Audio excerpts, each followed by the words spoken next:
आपको आंगनवाड़ी केंद्र पर उपलब्ध कराई जाने वाली 6 सेवाओं में से पहली सेवा है पूरक पोषाहार। उसके बारे में बताने जा रही हूँ। पूरक पोषाहार ऐसा भोजन होता है जो हमारे सामान्य भोजन के अलावा ऊपरी आहार दिया जाता है, ऊपरी आहार के रूप में दिया जाता है, जिसमें सभी को आंगनवाड़ी के सभी लाभार्थियों को अलग अलग मात्रा में उपलब्ध करवाया जाता है।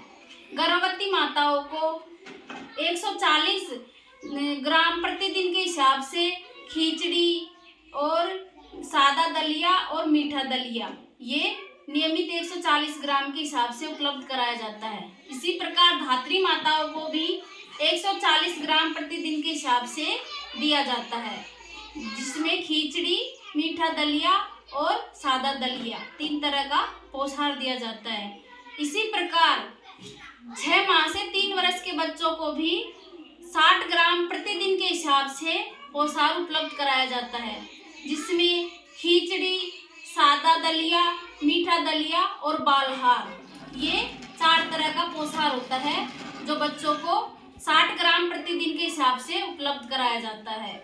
उसी प्रकार 3 वर्ष से 6 वर्ष के बच्चों को भी नियमित शाला पूर्व शिक्षा के साथ साथ आंगनवाड़ी केंद्र पर पूरक पोषाहार उपलब्ध कराया जाता है, जिसमें नाश्ते के रूप में मीठा मुरमुरा और नमकीन मुरमुरा उपलब्ध कराया जाता है 60 ग्राम प्रति बच्चे के हिसाब से। इसी प्रकार मध्याह्न भोजन के रूप में नियमित खिचड़ी, दलिया और उपमा उपलब्ध कराया जाता है, जिसमें सोमवार को खिचड़ी, मंगलवार को दलिया और बुधवार को उपमा। उसी तरह 3 तरह का पोषाहार है जो बदलता हुआ।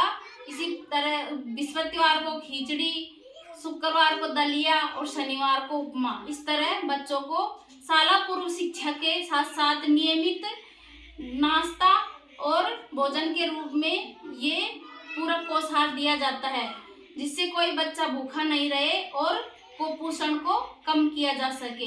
इस तरह आंगनवाड़ी केंद्रों पर पूरक पोषाहार दिया जाता है सभी को। इससे भोजन के अलावा ऊपर से लिया जा सकता है, इसलिए इसे पूरक पोषाहार